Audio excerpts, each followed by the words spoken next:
Hi, my name is Giana, and I'll be covering my critical reflection for my short film, The Light. My short film is mainly suspense-driven, and the story follows our main character, Amber. In the beginning, she's in her own house, she's in her kitchen, and she starts watching the news. As she's watching the news, she sees a missing persons report on a 12-year-old girl who had gone missing near a forest. And as she's watching the news, she starts falling asleep. And as she falls asleep, she gets transported into the forest. While she's in the forest, she continues to hear these whispers and these voices, and they lead her all the way through into the night, into this big, bright blue light. And as she goes to reach out for the bright blue light, it abruptly switches to a black screen, and then we see her tied up with her hands and wrists in binds, and next to her is the 12-year-old girl who is on the news report. So I'll be answering the four main questions in this reflection. Starting off with number 1, how does your product use or challenge conventions, and how does it represent social groups or issues?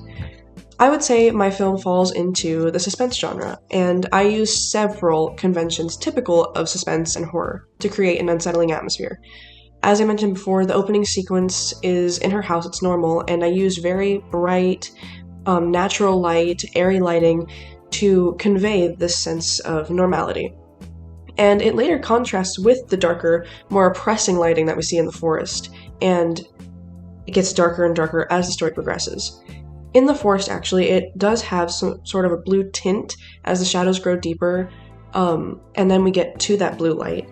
And the fading and the progression of these lights reflect our main character's growing fear and confusion. And I used a visual shift not only to challenge the typical expectation, but also to build a sense of discomfort and disorientation for our main character, Amber. For representation, I used real-world issues of missing persons because this is something that is often seen in everyday life. There's always news reports of people who've gone missing. And as stated before, we start off with a news report of a 12-year-old girl who went missing, and this sets the stage for the events that are going to follow. The moment she's hearing this news report, we start to hear these whispers that she's hearing and the voices that are going through her head, and she begins to fall asleep. And through this, I wanted to highlight the vulnerability of children, especially girls, and the chilling reality of abduction. So my film also explores themes of psychological distress and isolation. Our main character gets thrown into and lured into the unknown, and she's in this frightening space with no clear explanation, and this emphasizes how quickly a normal situation can spiral into a person's nightmare. Question number 2. How does your product engage with audiences, and how would it be distributed as a real media text? My film is made to engage with a broader audience, so this could include teens, tweens, adults, and those who enjoy suspense, mystery, and open-ended narratives. Because I made the film to where I can have my own interpretation of it, but as an audience member or someone who's watching it, you might have a slightly different interpretation as to how these scenes came about. So I left it up to your interpretation.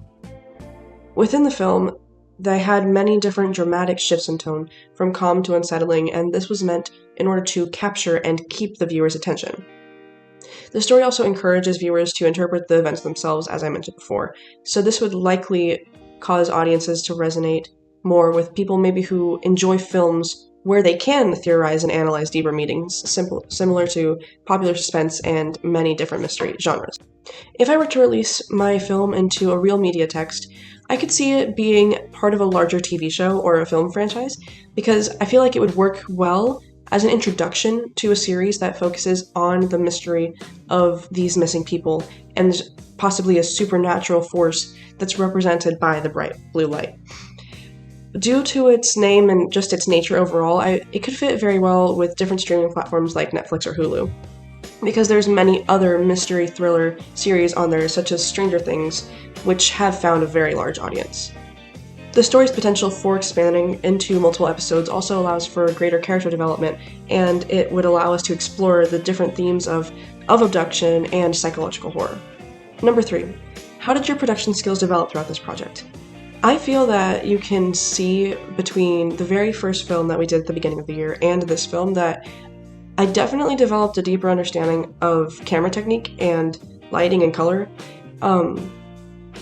Overall, I feel that my knowledge on camera angles really developed because you can create a sense of tension and unease just by where your camera is. For example, there's a part in the film where the main character is still hearing these voices and she's walking through the forest, and the camera kind of sees her from a further away perspective. You can see her from far away, she's kind of a little bit in the distance, but you're not viewing her straight on, you're viewing her through these trees, and it's moving as she moves to kind of follow her.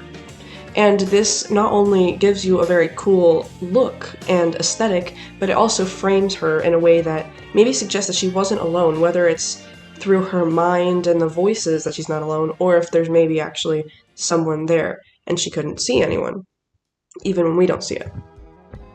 This technique kind of communicates a hidden threat, and it became a really important tool in the story that I did.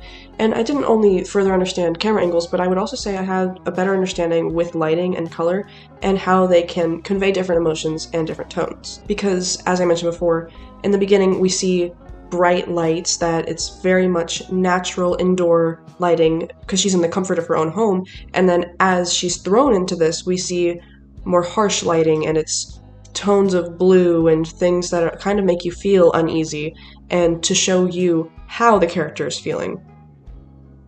Number 4. How did you integrate technology, software, hardware, and online in this project? For my film, I used my iPhone as my main filming device. And doing this, I used the cinematic mode that iPhone allows you to change to when you're taking a video, and I changed the settings to 4K 24 because I did some research, and that was the #1 contender for making your film seem more cinematic. In post-production, I used CapCut in order to edit my film, and it made it really easy because it was a very friendly software that I have used before for other things in other films, and it allowed me to easily edit my sounds and put the effects in, and I used the different HSL and all the different color things in order to edit the colors of my different clips after they were already in there. For my music and sound effects, I mainly used Epidemic Sound, which allowed me to create that immersive, eerie atmosphere, especially with the whispers and things. The times that you're hearing the whispers say things like Amber, that was my own voice, so I didn't just utilize the Epidemic Sound platform, but I was also able to use my own voice and edit it with CapCut. For my storyboard, I ended up using Canva in order to put my images in there and put a brief little explanation, and on top of that, I used YouTube tutorials and different things to help myself learn more about editing and production techniques and color grading and different editing techniques that I could use in order to enhance my film more. And lastly, I used WordPress that I had to learn how to use in order to make my entire blog. I'd never used WordPress before, so this was also a very big learning experience for me.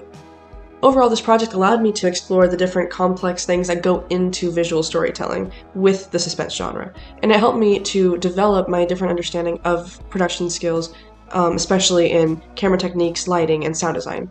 And I was able to experiment with these different technologies and resources, and it helped me ultimately to create my film, and I feel that that reflects my own personal growth as a filmmaker. And this process not only strengthened my technical skills, but it also deepened my understanding of how to engage with an audience through atmosphere, pacing, and visual cues. I'm proud of how my film turned out, and I'm excited to continue building on the lessons that I've learned to create even more impactful media in the future. Thank you.